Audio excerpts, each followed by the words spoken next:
Today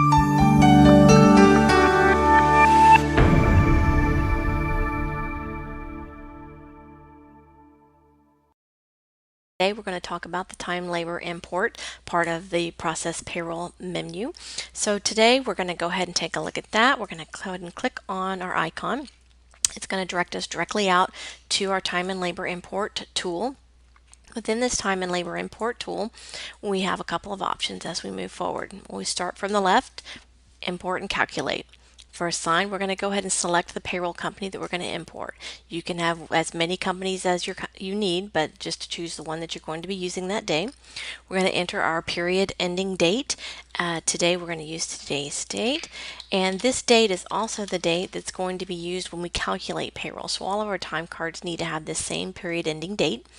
Then we're going to browse out to somewhere where we can grab our file. The file is going to be one that's created by your timekeeping system, exported out into a place where we can go and grab it. So we're going to use this generic one right here and go ahead and click open. That's going to attach it to the time card link here. We're going to make sure that our log is showing, and we're going to import our time card here. Now when we say import, it's not importing it at this point directly into Sage HRMS, it's just directly importing it into the time and labor import tool. The tool itself is going to help us to evaluate the file, make sure everything looks good. So once we have done our import time card, we want to make sure that we have completed that successfully here in our log and it doesn't have any errors to it. After that, we'll go to the next tab, which is our data validation. Part of the data validation, we have a couple of reports that can be reviewed to make sure we're all moving in the right direction.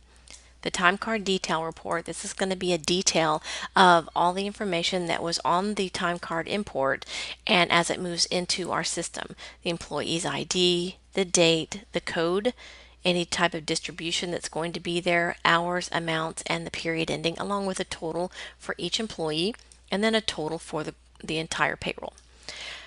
If that all looks good, we have a second one here, which is to view our time card summary. Same type of process. It's just taken our time card and summarized it by the pay code with the total hours listed here. The most important of these reports is actually our validation report. The validation report is a report that makes sure that every item that is on the time card import has a place to go on the employee's pay tab so that it's a one-for-one match.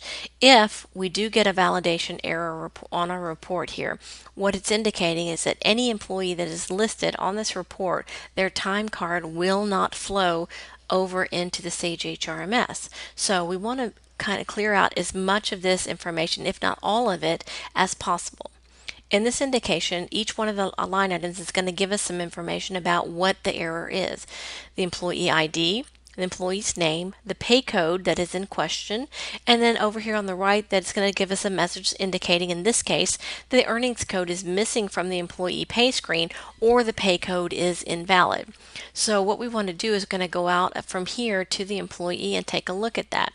Once we clean up this code though and go ahead and process our validation again, it's going to clean up this distribution code. So for every one code you see here, you will get a second, but once you fix the first, it'll clean the second one up. So with that, we'll go ahead and close this, and we're just going to minimize this part here. And we're going to go over to the employee that it indicated that had an error, and I'm going to go ahead and pull him up.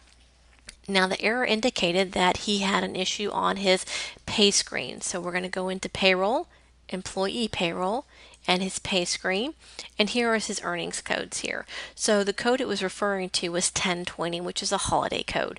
And you'll see here that we don't have a 1020 here. So what we need to do is go ahead and insert that into the employee's pay screen. Go ahead and put the rate of pay in, save it, and close it.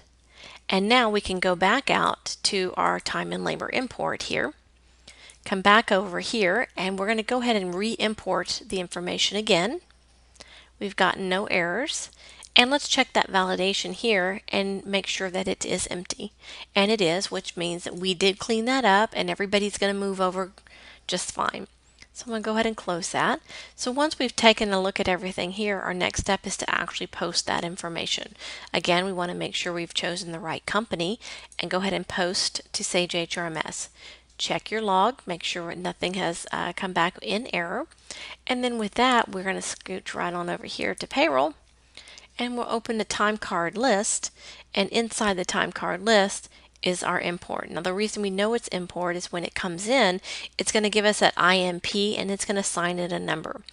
So all of the information that was on the time card is now over here in our time card list, and all the information within there is going to be located on each one of the time cards. So that's the process of importing.